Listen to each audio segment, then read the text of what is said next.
Hello friends, आज की इस वीडियो में हम बात करेंगे एसएससी सीजीएल के मोस्ट इम्पोर्टेंट 25 क्वेश्चनों के बारे में। तो वीडियो शुरू करते हैं। चलो, पहला क्वेश्चन है, पुरालेख विधा का अभिप्राय है। पुरालेख विधा का अभिप्राय है शिलालेखों का अध्ययन से।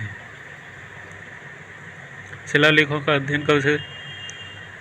यह अशोक के शासनकाल से शिलालेखों का निर्माण किया जा रहा था, तभी से इनका अध्ययन किया जाता है। ठीक। अगला क्वेश्चन है, भारत की प्रथम मुस्लिम महिला शासिका कौन थी?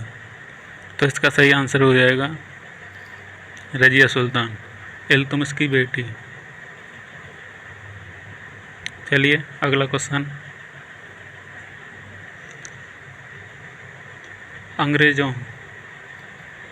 अंग्रेजों के निम्नलिखित स्थानों को क्रम के अनुसार व्यवस्थित कीजिए।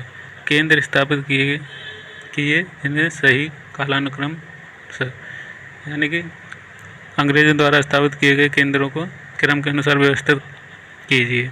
सबसे पहले उन्होंने सूरत पे कब्जा किया था, यानी सूरत पे अपनी फैक्ट्रियाँ बनाई थी। उसके बाद मद्रास, फिर मुंबई, फिर सबसे लास्ट में कोलकाता।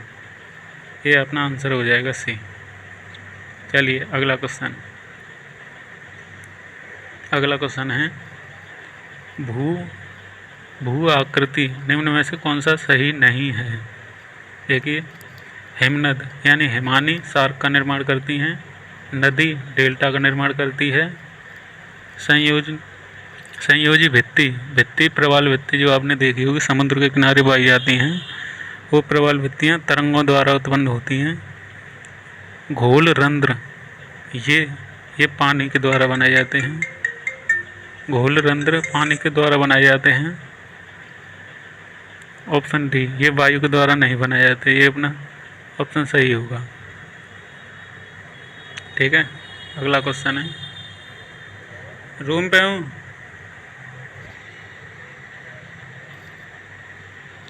अगला क्वेश्चन है, उत्तरी गोलार्ध की अपेक्षा दक्षिणी गोलार्ध में शीतकाल अधिक सख्त क्यों है? चलिए करिए इस क्वेश्चन को। हाँ आ जाओ।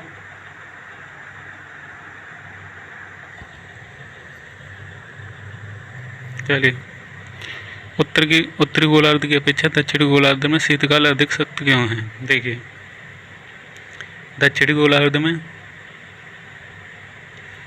गोलार्ध में प्रवणीय हिमालयी हिमशैली अधिक सक्रियता अधिक है।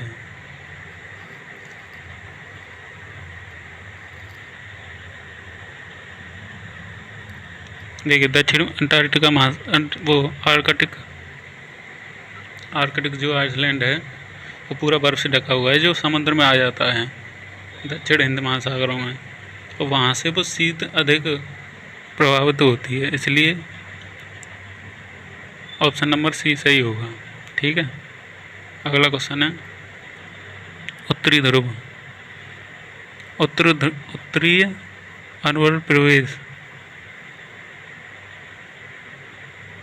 उत्तरीय अनुवर्त प्रवेश यानी टुंड्रा है। टुंड्रा क्या है?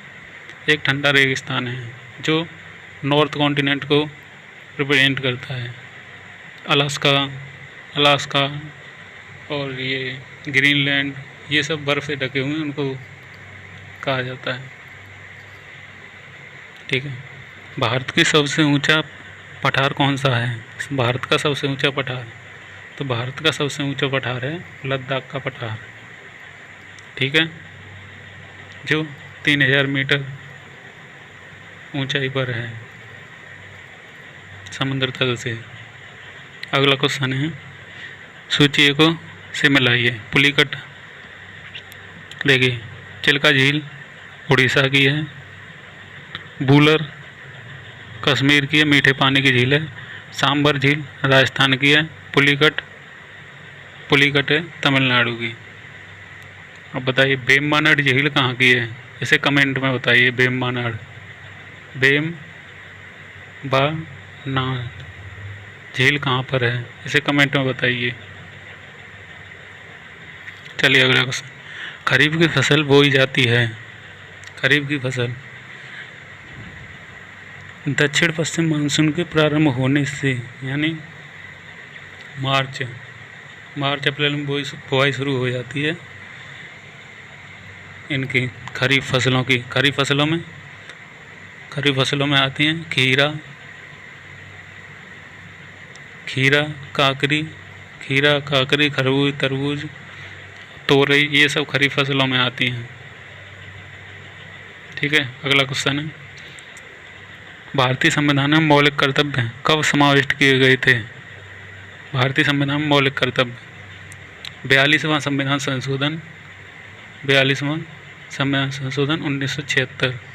संविधान के भाग 4A कहाँ से लिए गए थे ये मौलिक कर्तव्य? रूस से लिए गए थे। ठीक है, अगला क्वेश्चन, राज्यसभा के सदस्यों की न्यूनतम आयु कितनी है? न्यूनतम आयु राज्यसभा के सदस्यों की 30 वर्ष, न्यूनतम आयु 30 वर्ष होनी चाहिए। 84 आर्टिकल 84 में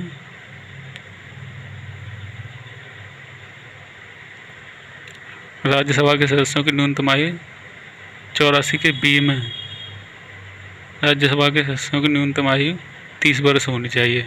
21 वर्ष किसकी होती है? ग्राम पंचायत के मुखिया की। 35 वर्ष राष्ट्रपति की। 25 वर्ष लोकसभा सदस्य की। ठीक है, अगला क्वेश्चन, भारत में वर्तमान में मुद्रा प्रणाली का प्रबंधन है कौन है? भारतीय रिजर्व बैंक, बैंकों का बैंक, भारतीय रिजर्व बैंक मुद्रा प्रणाली का प्रबंधन है। ठीक है, अगला क्वेश्चन, पानी की एक बाल्टी को केवल एक हाथ में ले जाने के बजाय दोनों हाथ को अलग अलग दोनों हाथों में ले जाना आसान होता है। क्योंकि गुरुत्वीय केंद्र संतुलन केंद्र पैर में होता है। ठीक है, ऑप्शन नंबर सी होगा। 20,000 हर्ट्ज से 20,000 हर्ट्ज की आवृत्ति वाली ध्वनियाँ कहलाती हैं श्रव्य ध्वनियाँ, जिन्हें हम सुन सकते हैं। इनसे कम अश्रव्य कहलाती हैं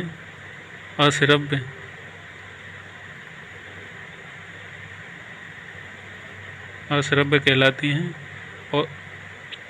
और इन 20,000 से अधिक वाली पराश्रव्य कहलाती हैं। ठीक है, औषधियों में स्वापक एनेस्थीसिया के रूप में यौगिकों को किस युगल का प्रयोग किया जाता है? तो इसमें नाइट्रस ऑक्साइड और क्लोरोफॉर्म का प्रयोग किया जाता है। Option number C. ठीक है, अगला क्वेश्चन है, निम्न में कौन सा परजीवी नहीं है? देखिए, जू किसी के सर में, किसी न किसी पे, मच्छर किसी न किसी को चूसते रहते हैं, मक्खी एक परजीवी नहीं है। ऑप्शन नंबर डी होगा। मानव शरीर में कोलेस्ट्रॉल का सामान्य स्तर है, देखिए 80 से 120 कोलेस्ट्रॉल का सामान्य स्तर है। अगर 80 से कम है तो बीपी लो होता है। अगर 120 से अधिक है तो बीपी हाई हो जाता है। ठीक है, अगला क्वेश्चन, जब हम छुई मुई के पौधे को पत्तियों को छूते हैं तो पत्तियां बंद हो जाती हैं। इसके कंपन कुंजी गति के कारण वह बंद हो जाती हैं। किसी संकर कंप्यूटर में निम्न में से किन विशेषताओं का समन्वय होता है?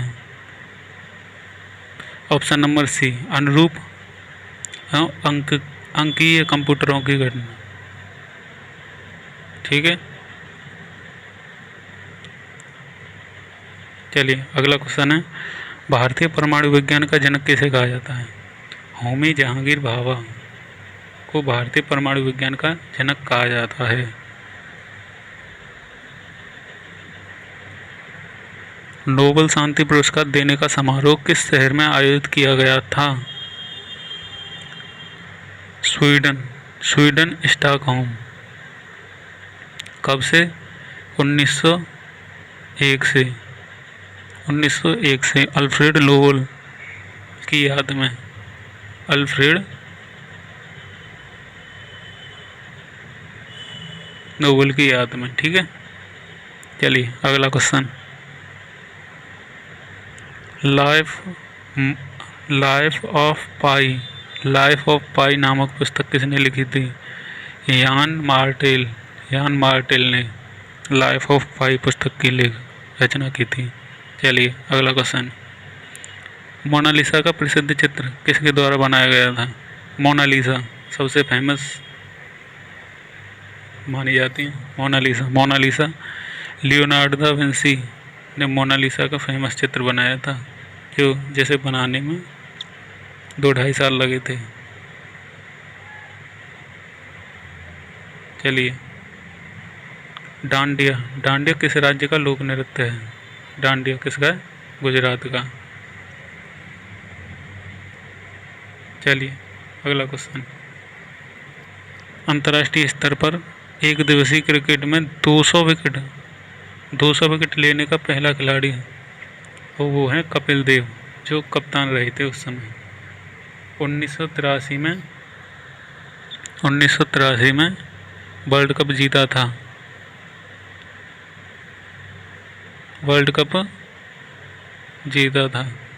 उस समय ये कप्तान थे। तो वो मैच किसके खिलाफ हुआ था, इसे कमेंट कीजिए। ठीक है, अगर वीडियो अच्छी लगी हो तो लाइक शेयर और चैनल को सब्सक्राइब करें। और मैं शुरू करने वाला हूँ इसी पर SSC CGL के प्रीवियस ईयर क्वेश्चन पेपर जो एग्ज़ाम में पूछे गए थे।